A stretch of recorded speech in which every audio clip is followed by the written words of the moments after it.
are we able to disagree respectfully in a way where the Spirit can be present? Because I think, honestly, I don't think any political decision has been made where the Spirit has been present. At its core, fundamentally, if you were to bring both sides together, because both have great fundamental core values, you bring the two together and it literally creates a oneness, which is what we're striving for. The thoughts that they had at that time were radical. Freedom of religion, that's radical, considering that the whole world was killing each other over religion.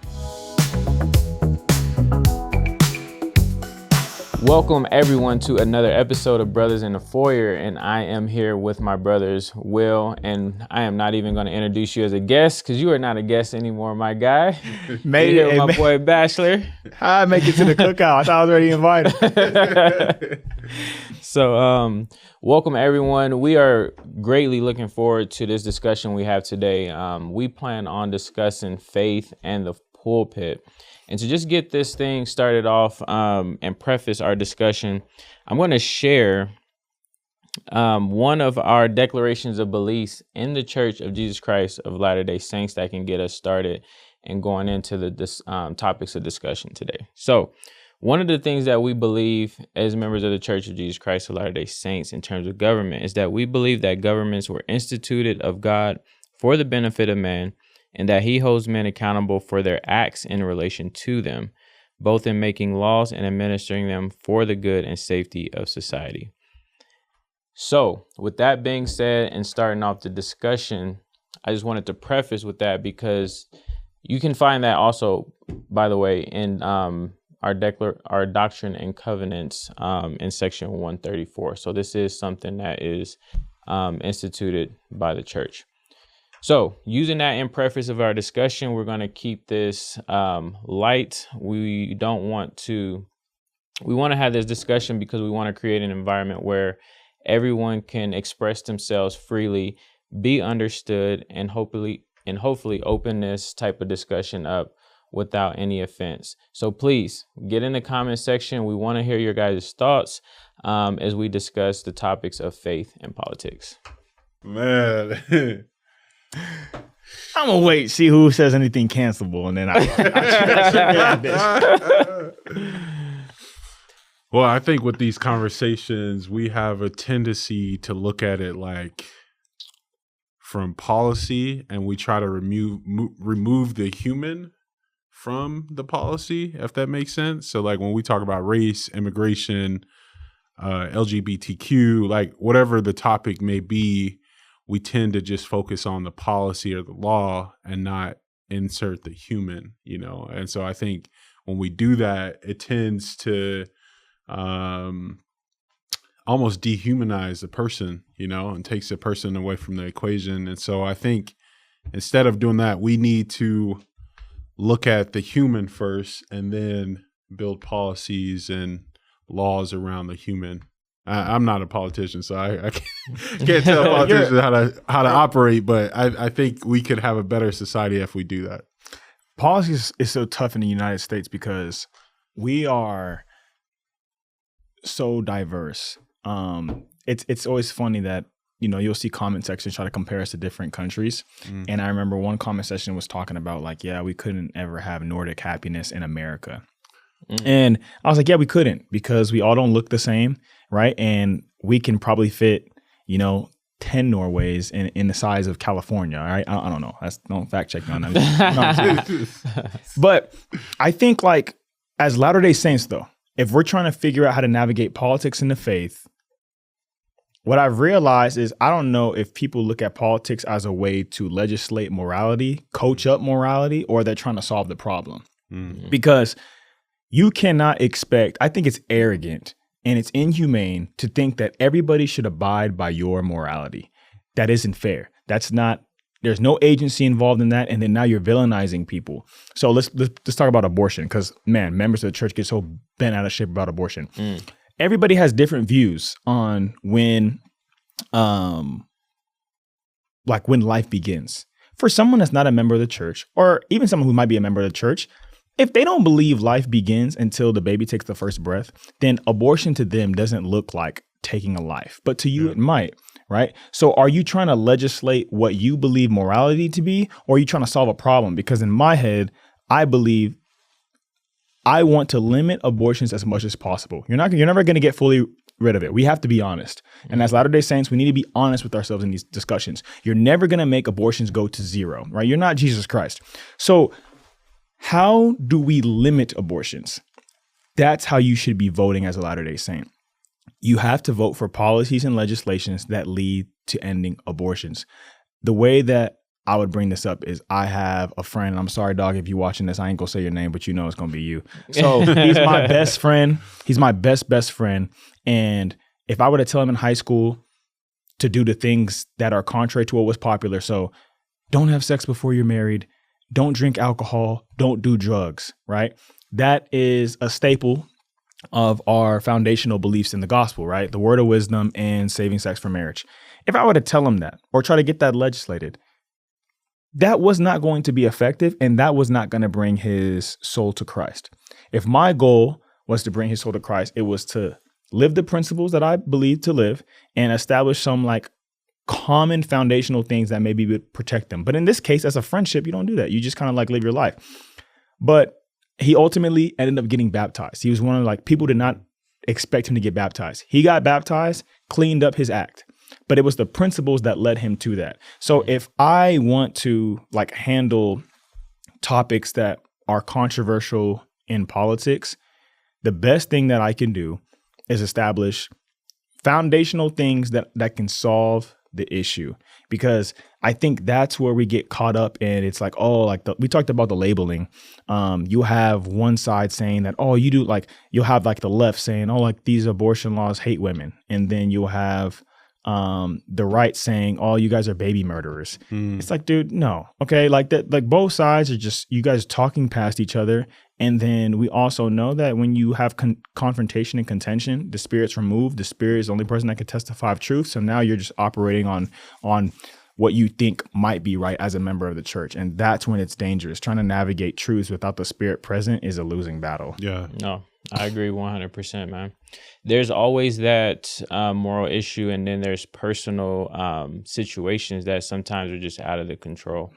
When it comes to abortion, I want to share this because, again, this is, as members, when we're navigating these difficult situations, the Lord has given us a kind of like a guide. He's given us a system that we can properly go off of. And then as an individual, family, couple, you can then take those truths that the Lord has provided and make your decision based off of it. But the other church actually has a position on moral issues. This is what it says. It says, the Lord commanded, thou shalt not kill nor do anything like unto it. The church opposes elective abortion on personal or social convenience. However, there are some exceptions. When the pregnancy resulted from forcible rape or incest, a competent physician determines that the life or health of the mother is in serious jeopardy. A competent physician determines that the fetus has severe defects that will not allow the baby to survive beyond birth. Even these exceptions do not automatically justify abortion. But those are situations, that are real. So when we have government policies that are being put in place, such as you got your pro-life side and your pro-choice side, and there's laws going in place saying no, like abortions are illegal. And there's nothing that is justified, having the abortion. That's just not considering the totality of the big picture of these individual lives. And I think people also don't understand in the gospel, these guidelines that the church gives us are for our individual lives. Mm-hmm. They're not for you to go legislate other people on how to live that. Mm-hmm. The reason why I say that is because I'm from Texas. Everybody drinks. Okay. I didn't. Mom and dad, y'all know that. All right. I ain't drink. But that was like high school, everybody drunk. Like that was just the normal thing, right? Now, there was a time when you had to go get moonshine because it was illegal. It was illegal. Like America made it illegal to access alcohol. Did that work? No, it didn't work. What it did end up, and that's what led to NASCAR though. I don't know if y'all knew that. I did not know that. Yes. This is the kind of education that they teach us in Texas, man. Okay? That's Texas education for you. But the point is, in the church, does that, just because alcohol is legal after a certain age, does that mean that our policies and doctrines change? No, that we still stand firm on what we believe. We don't go legislate that. What we do we legislate foundational things to protect people, and then we hope that they come to a decision on their own. And I think that's what people forget. It's like they keep tying in our gospel doctrine with legislation, and that will never work in solving the problem. Now, I think as a society, if we come to a common understanding of what we think is right or wrong, then that's different. Like, for example, murder. We came to a society like as together, we're like, yeah, it's probably not cool to murder an innocent person. Let's make that the foundational principle. But for other things like alcohol, drugs, all those things, and I say drugs lightly because it's so interesting how America decides what's legal and not legal. I mean, wow, that's another topic. That's a whole nother. Because marijuana being illegal, but alcohol has killed way more people. Anyways. Yeah. So like even that politics, legislation, that stuff is so influenced by corrupt systems. We talk about like just people's greed for money and what can provide stability to someone will end up leading. Like you have political lobbying. Oh man, now I'm starting to. Go ahead. To those 2 points though, like I was thinking about this conversation and preparing, I read a talk from Dallin H. Oaks that was given back in 2014 called "Loving Others and Living with Differences." And one of the things that he said that you just said was, he said, we must coexist respectfully with those who do not share our beliefs or values. And that is the hardest, dude. That is the hardest issue. Because we talk about like, it's what we said off camera.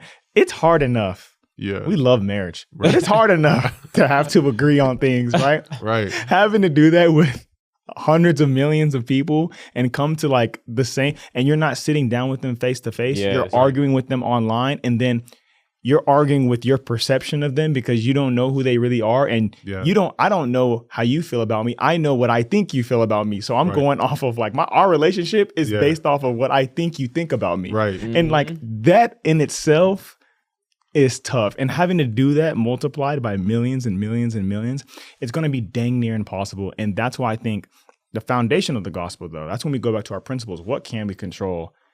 Are we able to disagree respectfully in a way where the spirit can be present? Because I think, honestly, I don't know if this is a hot take or not. I think that's the reason why we haven't been able to find a solution. I don't think any political decision has been made where the spirit has been present. Bro, I would have to agree.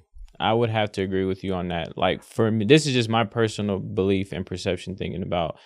I know our comment sections are going to be blown up off of this discussion. Oh, they're going to be mad. Which is great. That's why we want to have that's why we want to have this discussion, call us because communist. We really want to we really want to be able to have these type of discussions and foster as a space of understanding, man. Like that is what we are missing. Like I feel like we get so wrapped up in our personal vendettas and our personal beliefs and our personal stances that we do not just take the time to actually listen to the person that we're speaking to and listen to understand, not just listen. And that is the challenge, and that's the test, man. That just falls in line with the quote you just read from Elder Oaks or President Oaks. Yeah. Like, bro, like at some point, humanity, we need to be able to learn to listen with love, man. And like listen to understand, and even be like, we can disagree, but not be disagreeable. Exactly. And in the world of politics, it's so needed because we're making and putting in laws, and we're putting in stances that are affecting millions of people.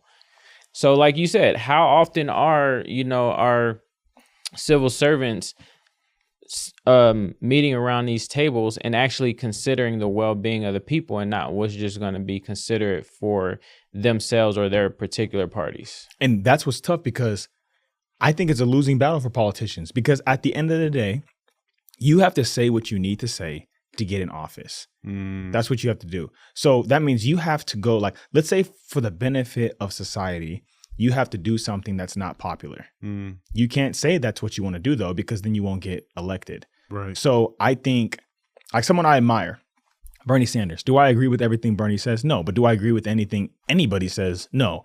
What I respect about Bernie Sanders though, he hasn't switched up. He stands by his stuff. Like I remember when I first heard him in high school, I remember he was talking about we should ban billionaires. And I was like, why would you ban billionaires?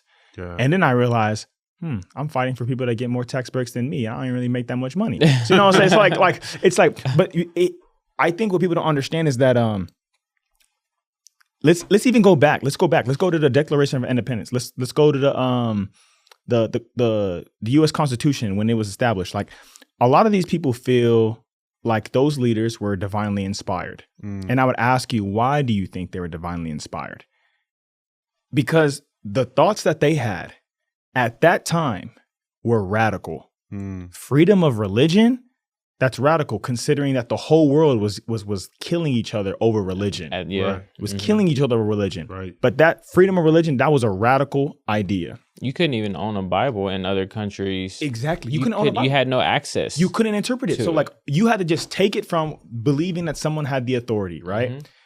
And if you spoke against it, right, you were murdered for it. Right. And I think people don't understand that, like, everything about the Constitution was radical at the time. The things that we enjoy now that seem like at one point we had to have a conversation. Dang, whipping that person for not picking cotton fast enough, that probably is a bad thing. The fact that even had to be a conversation to us is invalid. Like you can't even comprehend that. Like, doesn't make any sense to us. Right. The fact that women couldn't vote at a certain time, right? The fact that kids, like, we had to set an age for when kids can start working and improve working conditions.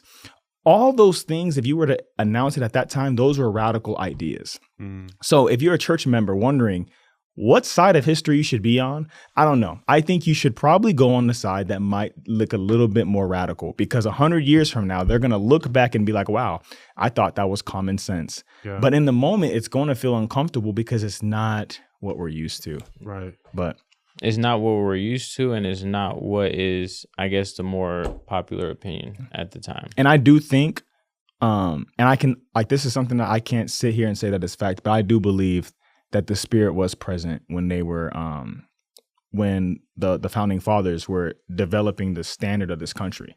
And I don't think they probably even knew. I believe that it was inspired by God because the Spirit was present, right? Now, did they implement it the right way? I don't think they did. I mean, but obviously, how could they have? There's only so many radical things that they could do at that time. At that time, if you were to say, you know what, I think this should extend to everybody, and we should probably change our whole economic system so Africans that we transport over here can establish lands equally with everybody. I mean, that would have been ahead of their time. So I think they did the best they could do at that time, but I believe it was divinely inspired. I don't think it was divinely instituted. And I think that's where members of the church need to step up to the plate, and we need to find a way to divinely institute these things. And I think I will say that, like, this might be I think we have failed as Latter-day Saints for us not figuring out how to disagree with each other. We should have been the staple for how to disagree with each other. But every time election season comes along, oh yeah. We talked about, we've been avoiding conversations. Like they have family members that don't talk to each other because of politics. And it's just like, no, let's get it out there. Let's see where your morality is. Let's be honest about, do your political beliefs align with the covenants that you have made in the temple? If they don't, then we need to fix that, because we're family. We're all trying to get to the same place. Are you worried more about being comfortable, or are you worried more about, basically, are you worried more about pleasing others? You worry more about pleasing God? And that's a tough question to have to ask yourself. Yeah. Looking out for yourself, or are you looking out for others? That's how I frame it for me. Like, are you just worried about what's going to be beneficial to you and for your convenience? Or are you going to look out and look beyond yourself? And I will say that because, like, as I'm developing in my career, I'm realizing that, man, a lot of these the money that I want to make, I already know they providing some good tax breaks for the money I want to make, So like, when I don't want to get to that point though. I'm trying to establish now, like, I want to get to that point where, because I don't think money changes you. I think it amplifies you. Absolutely. And so I think, like, I would hope that the same hunger and desire that I feel to serve my neighbor and hopefully, like, give collectively, give collectively for the betterment of the whole will still be there if I was like, Jeff Bezos or something like that. But it is interesting though, the way that the church is. The church is not cheap. The church is conservative with their money though. They're not cheap, but they're conservative.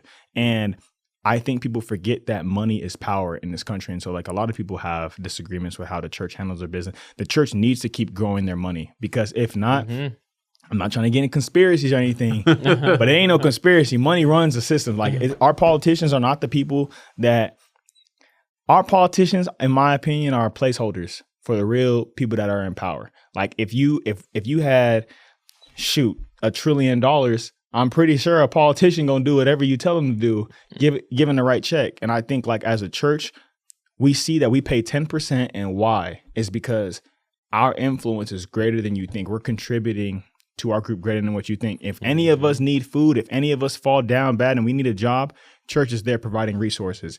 I believe that USA politics should take a playbook out of the saints on how to run the country. I agree. Because they not in. Hey, go end the podcast right now. The government gonna come for us now. They gonna want us to report now. But I'm serious though. Like everybody pays 10%. We don't get to dictate where the 10% go. If I pay my 10, I was like, oh, I don't really like that mission. Yeah. Don't send money to that mission. Yeah. I'm not really a fan of that temple. I don't really like the chandeliers y'all putting up in there. No, you don't do that. You give your 10%. Yeah. Okay, you keep it moving because it's for the betterment of the group. It's not, ain't nobody coming to see you, Otis. Oh man.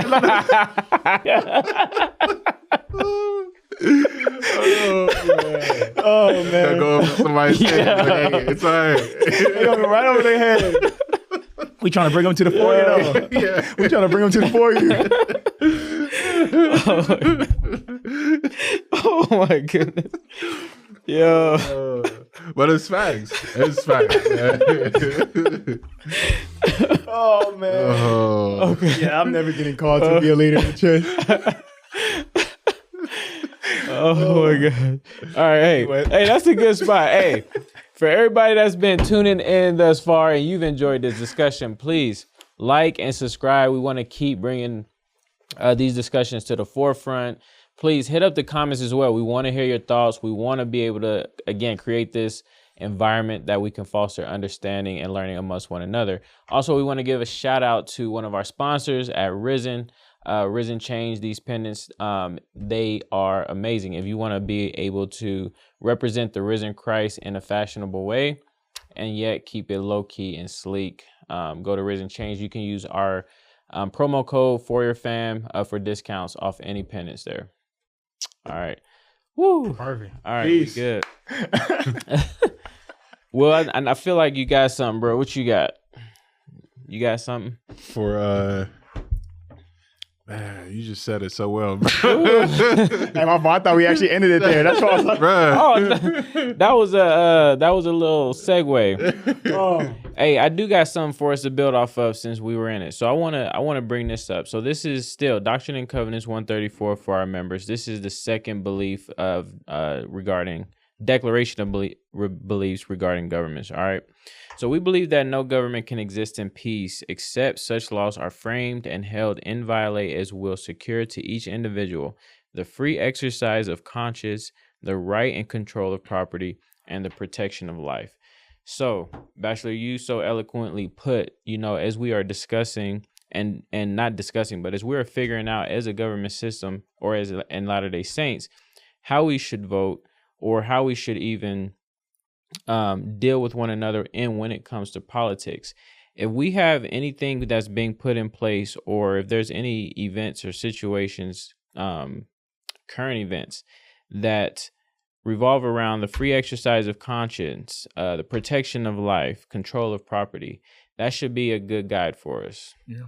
Right. So we have situations like one of the big ones right now is like immigration and how the government is going about deporting individuals. If that is the law, I agree that there's a legal way, to be able to abide in the country legal. But we got to think, and this is, again, we can go down a rabbit hole when it comes to immigration, because the forefathers, you mentioned forefathers and people that settled in this country immigrated. Yeah. The Saints immigrated west. They were kicked out of the United States. That's a whole nother thing. But when we're thinking about the protection of life and how it's going about today, getting people where they need to be. The protection of life is being overlooked. There are people that are dying in custody. In the roundups, there are people that are losing their lives, and their lives are in danger. So, again, I support however I need to support and sustain my government, because that's one of the things we do. But as we're going about it, how are we implementing the moral law of protecting life in the process? And that's why the whole pro-life argument to me is just so ironic, because we have all these things, all these people passionate about those in the womb. What about when you come out of the womb? Yeah. Right. And the reason why I have an issue with that is because in our in one of the constitutional amendments, it guarantees the right of a fair trial to all persons. It's not to all like citizens. And I hate calling them illegals, right? It's undocumented people, right? It's the way that we weigh morality is just so lame to me, because we're like, oh, we're getting. I had people in my comment section talking about, oh, we're getting rid of the people who are criminals. Yeah. If they criminals, raping, robbing. Yeah. Why are you pulling up to their jobs then? Why are you pulling up to their cribs? They 2-story cribs then. Yeah. If they're the criminals. If the violent criminals, we're talking about not going to work, right? And I think it's like it is super disingenuous, because it's hilarious, because they had a Texas farmer, super conservative, that was mad. And why was he mad? Because his paper was getting affected. And that's when, like, all of a sudden your paper getting affected out there in Texas, out there in Florida, and all of a sudden, oh, you want to speak up for undocumented people. The reason why we have a issue is not solely due to the number of people coming in. Yeah, maybe that's the reason. But another reason that could be added is the fact on how hard it is to become a citizen. But if we had someone that wanted to immigrate that had millions and millions of dollars and had a lot of power, then they can buy their ways in. Yeah. And I think that's what gets tough. I think people don't understand how much they're getting toyed with in politics.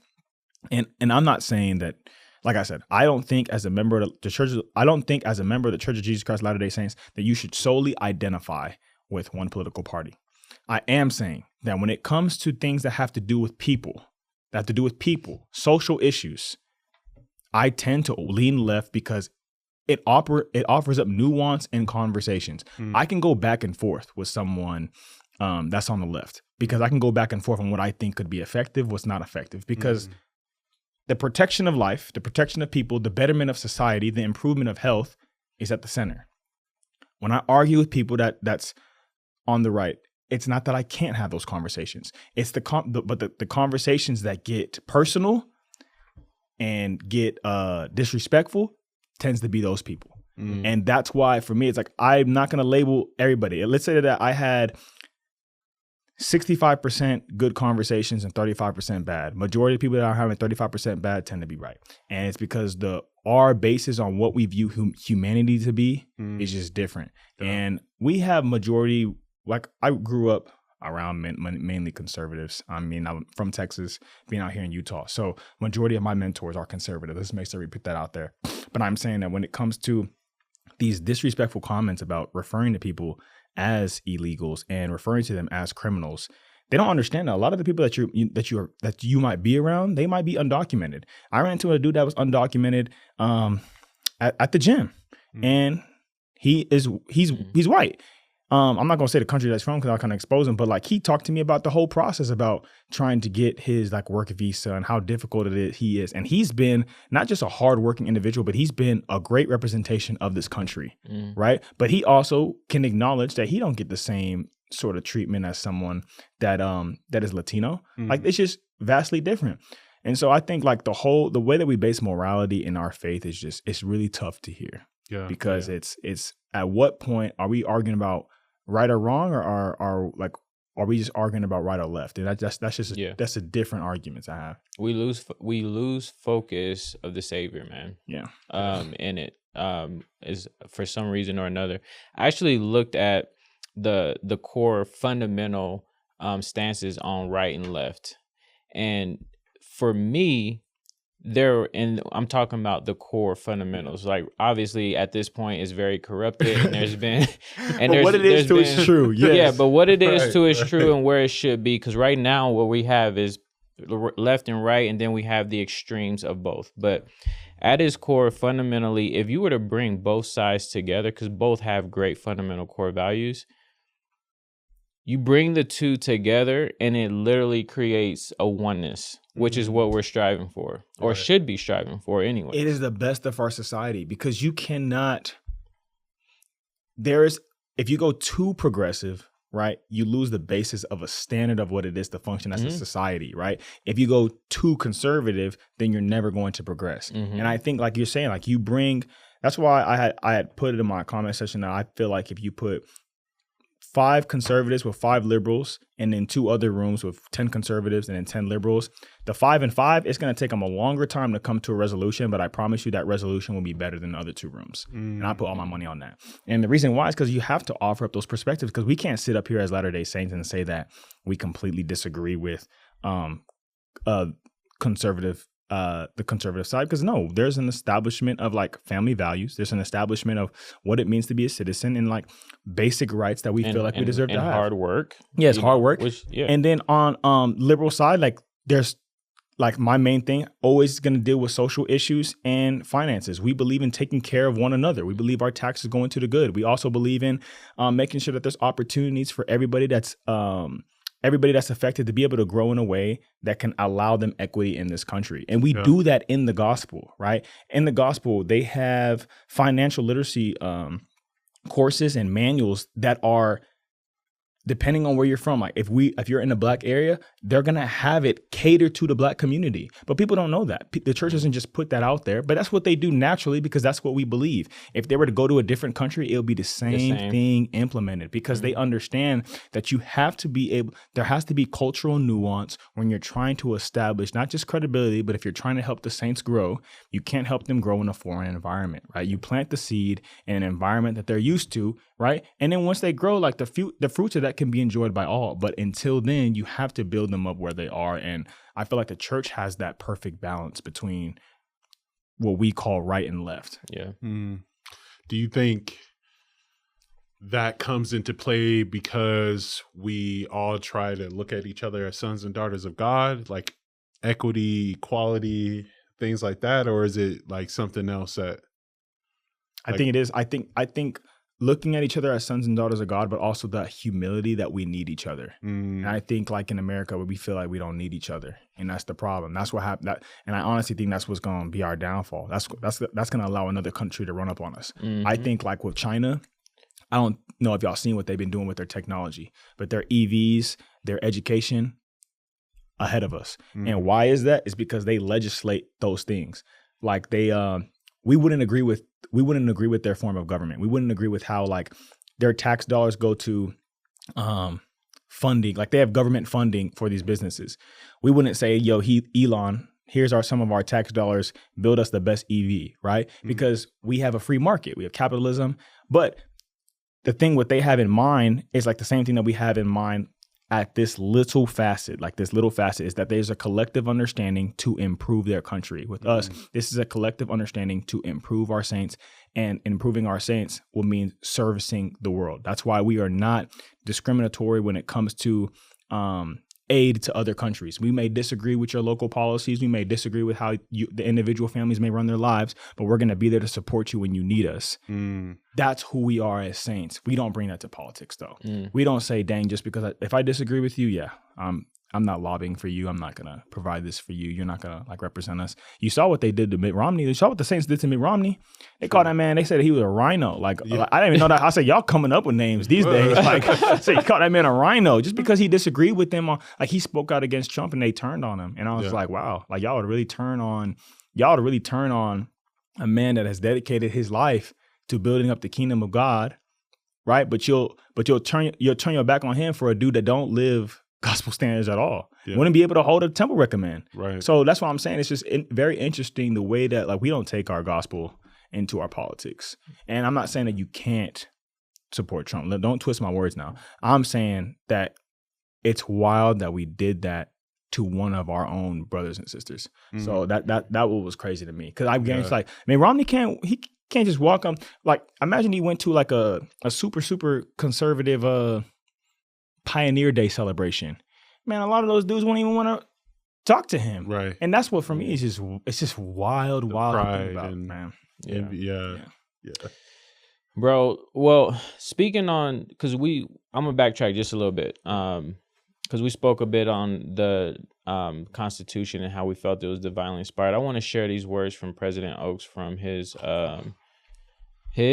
talk in the April 2021 General Conference defending our divinely inspired Constitution. These are a few things that he said. He goes, the United States Constitution is unique because God revealed that he established it for the rights and protections of all flesh. You can see that in Doctrine and Covenants 101-77. This is why, I just want to add this. This is why I love our church so much, is because we have continuing revelation, man. We have from the Lord's mouth himself that he established the Constitution for the rights and protections of all flesh, not just us here in the United States, but all people in the world. That's another thing we misunderstand. We go save that. That is why this Constitution is a special concern for the Church of Jesus Christ of Latter-day Saints throughout the world. Whether or how its principles should be applied in other nations of the world is for them to decide. What was God's purpose in establishing the United States Constitution? We see it in the doctrine of moral agency. Doctrine of moral agency was something we've been hitting on throughout this discussion. In the first decade of the restored church, its members on the western frontier were suffering private and public persecution. Partly this was because of their opposition to the human slavery then existing in the United States. In these unfortunate circumstances, God revealed through the prophet Joseph Smith eternal truths about his doctrine. God has given his children moral agency, the power to decide and to act. The most desirable condition for the exercise of that agency is maximum freedom for men and women to act according to their individual choices. Then the revelation explains, every man may be accountable for his own sins in the day of judgment. Therefore, the Lord revealed, it is not right that any man should be in bondage one to another. Again, Doctrine and Covenants 101-79. This obviously means that human slavery is wrong, and according to the same principle, it is wrong for citizens to have no voice in the selection of their rulers or making of their laws. And that was an issue all the way up until the late 80s or 70s or 60s, when just the rights to vote. So these were moral issues, again, that have been unaligned for centuries, that the Lord has instituted, but we have not, as humans, instituted it into our way of life.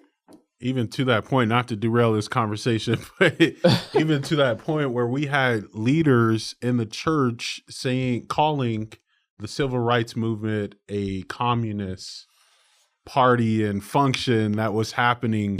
It's wild because it's crazy, because like these rights that were given to us by God, not by a human, for that to happen and for that to take place, it's diabolical. It's diabolical. Yeah. Like, dog, like I saw that it was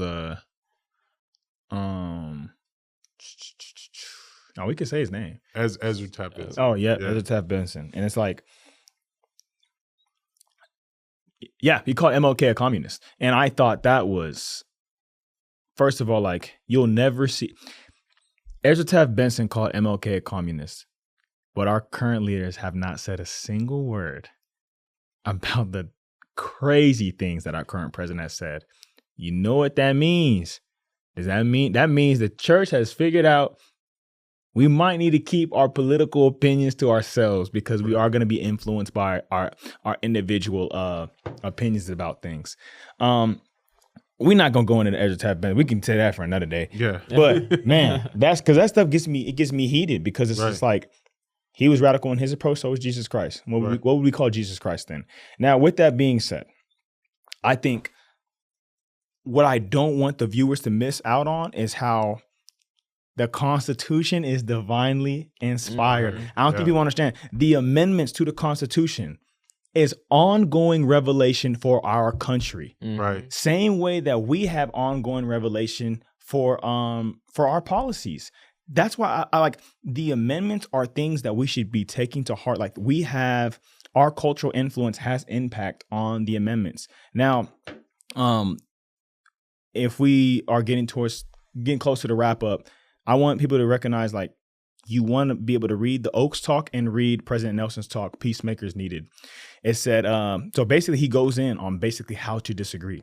Vulgarity, fault finding, and evil speaking of others are all too common. Too many pundits, politicians, entertainers, and other influencers throw insults constantly. I'm greatly concerned that so many people seem to believe that this is completely acceptable to condemn, malign, and vilify anyone who does not agree with them. Many seem eager to damage another's reputation with pathetic and pithy barbs. Anger never persuades. He went in on this one. This was something that changed the way that I approach social media itself. Because I get people talking disrespectfully, anonymous accounts, and then you got some people that want to hide behind their private accounts.